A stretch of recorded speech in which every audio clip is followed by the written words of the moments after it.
Hello everyone, আমি শান্তনু ধর। আমি আজকে যে বিষয়টা নিয়ে আলোচনা করব সেটা হচ্ছে পরিফেরা। ঠিক আছে, এই চ্যাপ্টারটা কিন্তু অনেক গুরুত্বপূর্ণ এবং এটা সম্পর্কে আমরা আজকে অনেক কিছু জানবো এবং এটা পরীক্ষার আগে তুমি রিভিশন ম্যাটেরিয়াল হিসেবে তুমি ইউজ করতে পারো। ঠিক আছে, এগুলো তুমি সাথে সাথে নোট করে ফেললে তোমার পরীক্ষার আগে এই জিনিসগুলো সহজ হয়ে যাবে। ঠিক আছে, আশা করি আমি। ঠিক আছে, এখানে দেখো পরিফেরা শব্দের অর্থ হচ্ছে কি, আগে আমি পরিফেরাকে দুইটা ওয়ার্ডে ভাগ করছি। দেখো, একটা হচ্ছে পরি আর হচ্ছে ফেরা। ঠিক আছে, এখন দেখো পরি থেকে আসছে কি, পরিকে পরিটা কথাটা কোথেকে আসছে, পোর থেকে। পোর অর্থ কি, ছিদ্র, যেটা একটা ল্যাটিন ওয়ার্ড। ঠিক আছে, আর ফের শব্দের অর্থ কি, বহন করা। ফের শব্দের অর্থ কি, বহন করা। তাহলে আমরা বলতে পারি যেখানে যে প্রাণীর মধ্যে অনেকগুলো ছিদ্র থাকবে তাদেরকে আমরা বলতেছি পরিফেরার প্রাণী।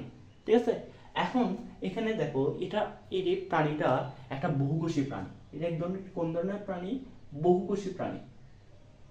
ঠিক আছে, এখন দেখো বহুকোষী প্রাণী হলেও আমরা দেখো এখানের মধ্যে অনেক কিছু দেখতে পাবো। ঠিক আছে, এটা কি কয়টা লেয়ার থাকবে, এখানে দেখবা যে মাত্র একটা মাত্র লেয়ার থাকে। সেজন্য এটাকে একস্তরী বলতে হবে, কিন্তু একস্তরী জীববিজ্ঞানের মধ্যে একস্তরী কোনো কথা নাই। সেজন্য আমরা এটাকে বলতে পারবো স্তরবিহীন। কি বলবো, স্তরবিহীন। ঠিক আছে, তাহলে স্তরবিহীন বলতে পারছি। ঠিক আছে, এখন দেখো এটার কি কোনো শেপ থাকবে, তুমি বলতে পারো ভাইয়া শেপ থাকবে না। কারণ কেন শেপ থাকবে না, কারণ তুমি এটা অনেকগুলো কোষ দিয়ে গঠিত। ঠিক আছে, অনেকগুলো কোষ দিয়ে গঠিত হলে তার নির্দিষ্ট কোনো শেপ নেই, যার কারণে এটা কি, এটা এত উন্নত না যে যার মধ্যে কি শেপটা কি ঠিক থাকবে। ঠিক আছে, তো এদের নির্দিষ্ট কোনো আকার আকৃতি নেই। তো এরা বিভিন্ন রকমের আকার ধারণ করতে পারে। তাহলে এরা কি কি ধরনের আকার ধারণ করতে পারে, তুমি অনেক সময় দেখবা যে এরা ফুলদানির মতো আকার ধারণ করছে। এরা আবার কি তুমি দেখবা ঘন্টার মতো আকার ধারণ করছে। আবার তুমি অনেক সময় দেখবা কি এরকম ঘন্টার গাছের ঢালের মতো আকার ধারণ করছে। তাহলে পরিফেরাটা অনেক রকম আকার ধারণ করতে পারে। ঠিক আছে, তাহলে দেখো এদের মধ্যে তুমি আরেকটা জিনিস দেখবা যে কি, এইটার মধ্যে আরেকটা জিনিস দেখবা যে এরা কি কোষ মাত্রার প্রাণী। ঠিক আছে, এটা কোন মাত্রার প্রাণী, কোষ মাত্রার প্রাণী। এখন দেখো আরেকটা জিনিস মনে করো, অপ্রতিসাম্য। এই দেখো অপ্রতিসাম্যটা প্রধান হচ্ছে কি, সাম্য বলতে কি বুঝি, দেখো একটা মনে করো একটা গোলাকার বস্তু। ঠিক আছে, এটা মনে করো একটা গোলাকার বস্তু, এটাকে তুমি যদি কাটো, ঠিক আছে, কাটাটা ঠিক হয় না, মাঝখানে হইতে হবে। যদি তুমি এদিকে কাটলে তুমি এদিকেও সেম পাবা, এদিকেও সেম পাবা, তাহলে তখন তুমি বলতে পারো এটা কি প্রতিসাম্য।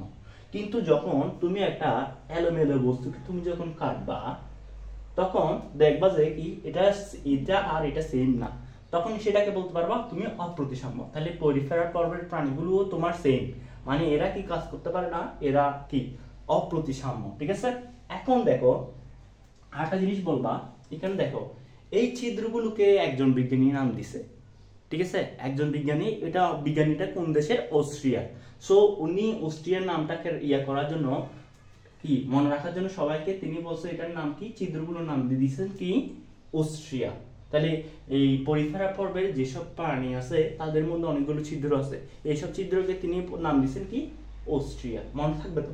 তাহলে দেখো এরপর দেখো আরেকটা জিনিস মনে রাখবা, তাহলে এটা কি, দেখো এদের মধ্যে অনেক অসংখ্য ছিদ্র আছে, যার কারণে এদের নাম দিছে কি, অস্ট্রিয়া। ঠিক আছে, এখন দেখো এদের মধ্যে বহুকোষী প্রাণীর মধ্যে আমরা দেখতাম যে কি অনেকগুলো তোমার কোষের মধ্যে আমরা অনেকগুলো লেয়ার পড়ছিলাম।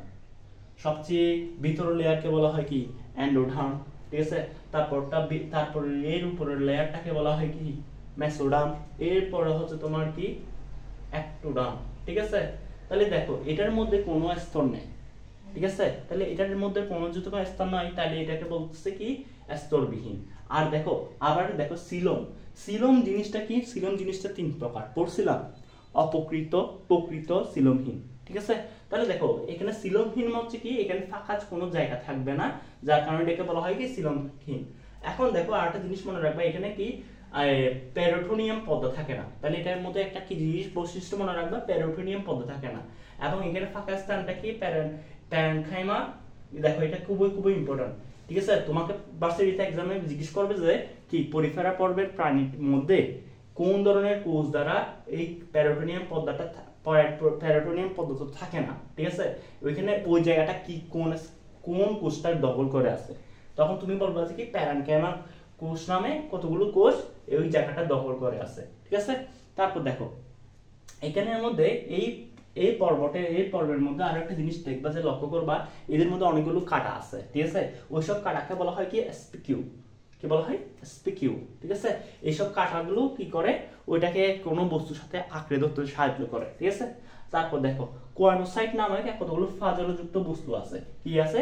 কোয়ানোসাইট নামে কতগুলো ফ্লাজেলাযুক্ত বস্তু আছে, যেটা কি করে, যেগুলো তোমার এইগুলো কি করে, এইগুলো কোথায় থাকে, ওই উদ্ভিদের দেহের মধ্যে প্রকোষ্ঠের মধ্যে থাকে, ঠিক আছে?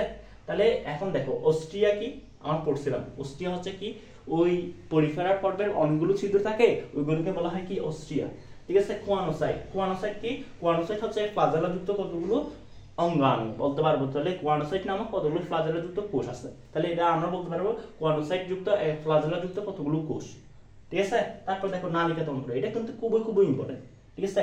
একটা পরিফেরা পর্বের মধ্যে অনেকগুলো নালী থাকে, ঠিক আছে? এই নালীর মাধ্যমে তারা কি অক্সিজেন নেয়, তারপর কি নেয় খাদ্য নেয়, তারপর শুক্রাণুও নেয়, ঠিক আছে? এভাবে তারা তাদের বংশ বিস্তার করে, ঠিক আছে? তাহলে এটা হচ্ছে খুবই খুবই ইম্পর্টেন্ট নালিকা তন্ত্র। আমাদের দেহের মধ্যে যেমন রক্ততন্ত্র আছে, রক্ত সংবহন তন্ত্র আছে, ঠিক তেমনি তেমনি পরিফেরা পর্বের প্রাণীর মধ্যে তুমি দেখতে পাবা কি এদের মধ্যে নালিকা তন্ত্র আছে। অ্যাসপন্সিল আমরা পড়ছি, অ্যাসপন্সিল হচ্ছে কি, অ্যাসপন্সিল হচ্ছে এটা এমন একটা বস্তু যেটার মাধ্যমে কতগুলি কাঁটা তৈরি করে, ঠিক আছে? তারপর দেখো ওসিকুলাম, এটা এই জিনিসটা কিন্তু খুবই খুবই ইম্পর্টেন্ট। নালিকা তন্ত্রের প্রান্তিক ছিদ্রকে কি বলা হয়, ওসিকুলাম বলা হয়, ঠিক আছে? তাহলে ওসিকুলাম কি বুঝা গেছে তো, ঠিক আছে? তাহলে এটাই হচ্ছে তোমার কি পরিফেরা পর্বের সামারি, ঠিক আছে? তাহলে আমরা কি কি শিখছি, অনেকগুলো ছিদ্র থাকে যেটাকে বলা হয় কি অস্ট্রিয়া, এবং এটা বহন করে, এই ফের শব্দ হচ্ছে কি বহন করা। তারপর দেখো এটা কোষীয় মাত্রার প্রাণী, গঠন মাত্রার মধ্যে এটা কি কোষ মাত্রার প্রাণী, এটার নামকরণ করেন রবার্ট কি গ্রান্ট।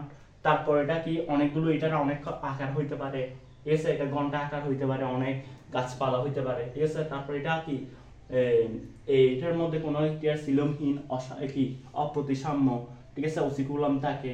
তারপর কি এটা এককোষী প্রাণী, দেহের সংবহন তন্ত্রের বিকল্প হিসেবে নালিকা তন্ত্র থাকে। খাদ্য অক্সিজেন শুক্রাণু এটা নালিকার মাধ্যমে গ্রহণ করে, এবং নালিকা তন্ত্রের প্রান্তিক ছিদ্রকে বলা হয় কি ওসিকুলাম, ঠিক আছে? তারপর এটা অপ্রতিসাম্য পড়ছি সবকিছু, ঠিক আছে? এতটুকু, গুড বাই, হ্যাঁ ভাই।